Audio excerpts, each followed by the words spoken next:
The German people have undergone such untold suffering that it's time to put an end to this frightfulness. These were the last words of Field Marshal Günther von Kluge, written in a letter to Hitler before taking his own life. But what led this decorated military commander to such a drastic end? Join us as we explore the tumultuous journey of a man who rose to the highest ranks of the Wehrmacht, only to find himself trapped between Hitler's madness and the resistance's desperate plan.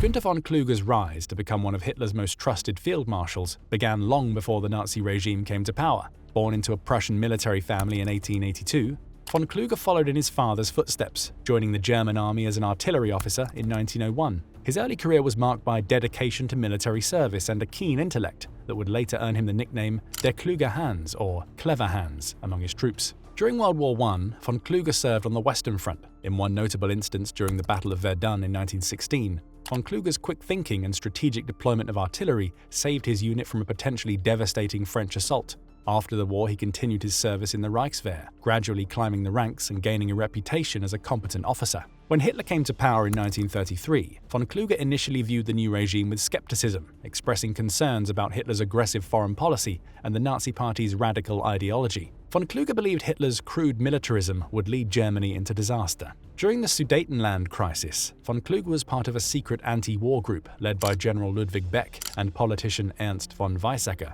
aiming to prevent military conflict over the disputed region. However, the crisis was ultimately resolved. While he privately disagreed with many aspects of the Nazi regime, von Kluge supported the idea of Lebensraum and took pride in rearmament of the Wehrmacht. The invasion of Poland in 1939 marked a turning point in von Kluge's career. As commander of the Fourth Army, he led his men in a swift and successful campaign encircling Polish forces, receiving high praise from Hitler, who regarded him as one of his most brilliant commanders. The Battle of France in 1940 further cemented von Kluge's reputation. His Fourth Army played a crucial role in the German Blitzkrieg, contributing significantly to France's swift defeat. Hitler promoted von Kluge to the rank of Field Marshal in July 1940, placing him in the highest echelons of the German military command structure. Despite his growing prominence, von Kluge maintained a complex relationship with the Nazi regime, privately harboring doubts about Hitler's leadership and the direction of the war. As Germany prepared for Operation Barbarossa, Hitler entrusted von Kluge with command of Army Group Center, one of the main thrusts of the invasion force. This appointment marked the peak of von Kluge's career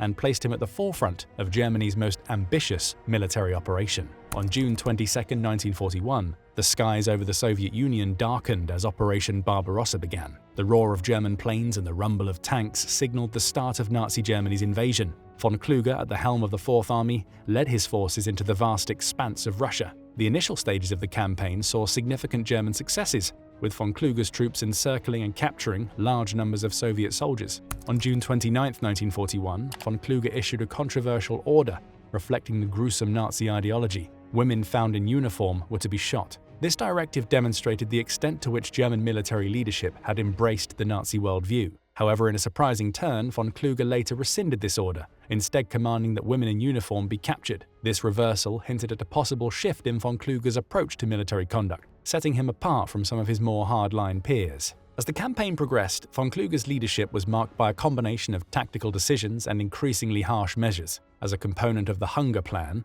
a key element of the War of Annihilation against the Soviet Union, the Wehrmacht was expected to sustain itself by living off the land. This resulted in widespread looting, pillaging, and mistreatment of the civilian population, particularly in the areas behind the front lines. However, in September 1941, von Kluge issued orders condemning the looting and plundering, stating that high time to put a complete end to the unjustified methods of obtaining supplies, the raids, the plundering trips over vast distances, all the senseless and criminal activity. As the German forces pushed deeper into Soviet territory, the true nature of the Eastern Front revealed itself. Von Kluge's Fourth Army faced challenges unique to the Russian landscape: vast distances that strained supply lines, unexpected weather conditions, and fierce Soviet resistance. These factors, not fully anticipated by German high command, began to slow the once rapid advance. In December 1941, von Kluge replaced Fedor von Bock as commander of Army Group Center. It was his greatest promotion, yet it came at Germany's first major defeat, the Battle of Moscow. Von Kluge's moral conflict deepened as he witnessed the atrocities on the Eastern Front. After observing a mass execution of civilians, he confided in his aide, "This is not the war I signed up to fight." These experiences made him receptive to the German resistance movement. Among the resistance members in Army Group Center was von Kluge's chief of staff, Henning von Tresckow. Recognizing von Kluge's growing disillusionment, von Tresckow carefully approached the field marshal. sharing concerns about Hitler's leadership. Von Kluge listened but remained hesitant to act decisively. The Field Marshal's indecision became clear when he was informed of a plot to assassinate Hitler. During a visit to Army Group Center, von Kluge refused to support the plan unless Hitler was successfully killed, effectively avoiding full commitment to either side. On October 30, 1942, Hitler sent von Kluge a letter of good wishes accompanied by a check for 500,000 Reichsmarks. It included a promise that any expenses for improving his estate would be covered by the state, as part of a broader scheme to bribe the senior Wehrmacht officers. Von Kluge accepted the money. The Field Marshal was stunned by this gift, which many interpreted as a bribe. Facing sharp criticism from his chief of staff, Henning von Tresckow, over allegations of corruption, von Kluge eventually agreed to meet with Karl Friedrich Goerdler, a key civilian leader of the anti-Nazi movement, in November 1942. During their meeting, von Kluge promised to arrest Hitler during his next visit to the Eastern Front. However, von Kluge's commitment was short-lived. After receiving another gift from Hitler, he withdrew his support for any action against the Führer, frustrating the conspirators who saw their window of opportunity closing. As the Allied forces surged through Normandy in the summer of 1944, their advance relentless and overwhelming, von Kluge found himself thrust into the chaos. On July 2nd, Hitler appointed him as commander of the German army in the West, replacing Field Marshal Gerd von Rundstedt, who was dismissed for saying that the war was lost. Von Kluge inherited a dire situation. By July 12th, after touring the front and receiving briefings from field commanders, von Kluge conveyed his doubts to Alfred Jodl. "I'm no pessimist, but in my view, the situation could not be grimmer." Hitler, refusing to accept defeat, ordered a counter-offensive to recapture the Cotentin Peninsula. Operation Lüttich, as it was codenamed, fell to von Kluge to execute. With only 4 depleted panzer divisions at his disposal, the Field Marshal faced insurmountable odds. The German forces lacked fuel, ammunition, and air support. Despite his reservations, von Kluge launched the attack on August 7, 1944. The operation was doomed from the start. Allied air superiority quickly halted the German advance, and after penetrating just 15 kilometers towards Avranches, Lüttich ground to a halt. Through Karl Heinrich von Stülpnagel, von Kluge became aware of the July 20th plot to assassinate Hitler. He agreed to support the conspirators' efforts to seize power, but only on the condition that Hitler was successfully killed. But upon learning that Hitler had survived, he quickly acted to withdraw his support for the rebellion. He rescinded arrest warrants for SS units in Paris and publicly reaffirmed his loyalty to the Führer. On August 15, 1944, events took a dramatic turn.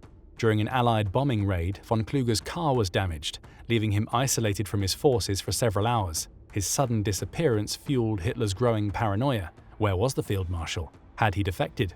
As 2 days passed without word, suspicions mounted in Berlin. Eventually, Hitler dismissed von Kluge, replacing him with Field Marshal Walter Model. This abrupt dismissal and being recalled to Berlin for a meeting with Hitler plunged von Kluge into despair. He knew his previous knowledge of resistance activities and brief support for the July 20 plot left him vulnerable to accusations of treachery. Did von Kluge ever truly believe in the Nazi cause? Or was he merely a soldier following orders, trapped in a game he couldn't escape?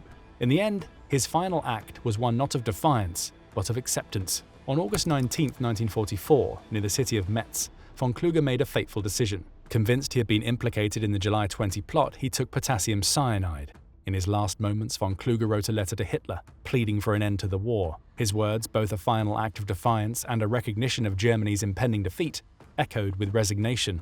"The German people have undergone such untold suffering that it's time to put an end to this frightfulness." The circumstances surrounding von Kluge's death have been the subject of speculation and debate. Some theories suggest that he may have been executed by the Gestapo to prevent him from revealing sensitive information. Regardless of the exact circumstances, von Kluge's death marked the tragic end of a military career that had spanned decades and 2 world wars. Günther von Kluge's legacy is one of brilliance, doubt, and moral compromise. His commands led to prisoner executions. He hesitated to defy Hitler, sealing both his fate and conscience. In the end, was he a trapped soldier or a willing accomplice? History judges him as both. Well, that's it. Thanks for watching. We hope you found this video informative. If you want to learn more about the fates of other German commanders, watch our video about Johannes Blaskowitz, the general who stood up to the SS. Don't forget to like this video, subscribe to our channel, and hit the notification bell to stay updated on more World War II content. That's an order.